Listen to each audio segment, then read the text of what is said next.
Welcome back to another edition of Inside the 18, your weekly show featuring the men's and women's soccer programs at West Virginia University. I'm Adam Zundell. Both teams had a full slate of action over the weekend. We'll get to the scores and highlights in just a bit, but first let's meet Sara Keane, the WVU women's goalkeeper who's been in goal just about all her life. Sara Keane was destined to be a goalkeeper. Ever since she was a little girl, playing junior soccer for her dad in New Jersey, Sara was always going to be the one wearing the keeper's gloves.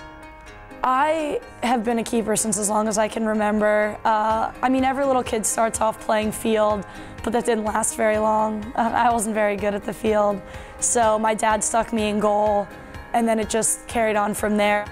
He was my coach from probably when I was 7 up until I graduated high school, so like 18.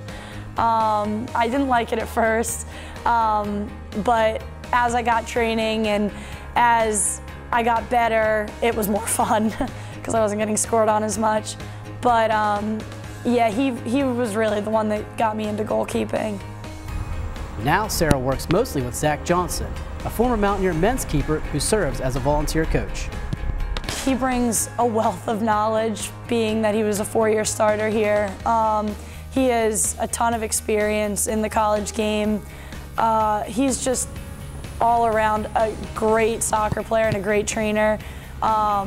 He always tells me, if I'm doing something wrong. He'll tell me if I'm doing something right, but a lot of it, the way he, trains me and the other goalkeepers, I just think is awesome.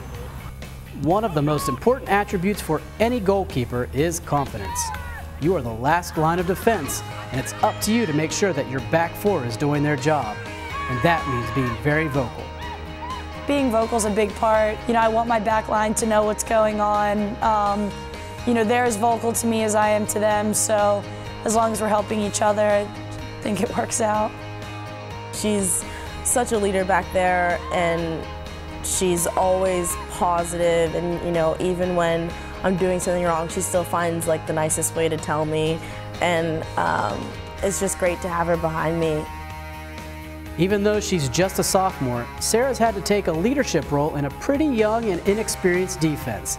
And though there have been some rough patches so far this season, Sara sees a bright future for the Mountaineers.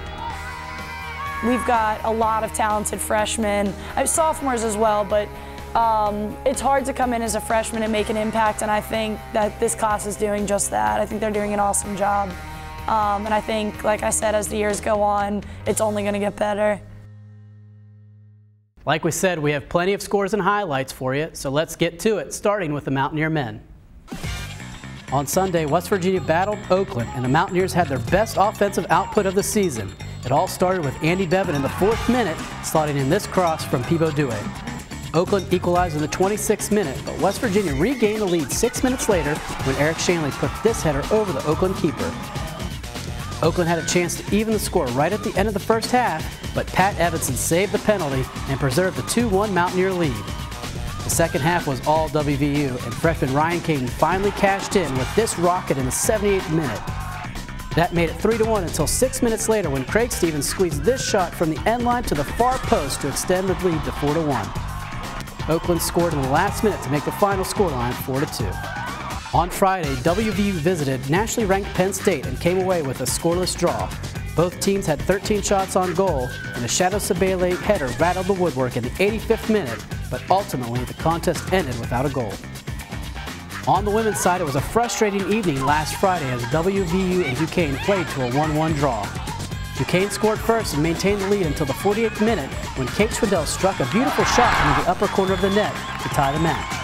But despite numerous chances in regulation and in the overtime periods, the Mountaineers just couldn't put the ball in the net and had to settle for the draw. On Sunday, West Virginia visited Purdue, and for a school record 4th time, the game went to overtime. WVU was behind 2-1, but Kate Zundell was at it again and tied the game at 2 just before the end of regulation. And that's how the match ended, with a 2-2 draw. Both the men's and women's teams will be home this weekend, and we'll have highlights on next week's edition. As always, there's a lot more on soccer and all the varsity sports at WVU. Just click on to WVUsports.com.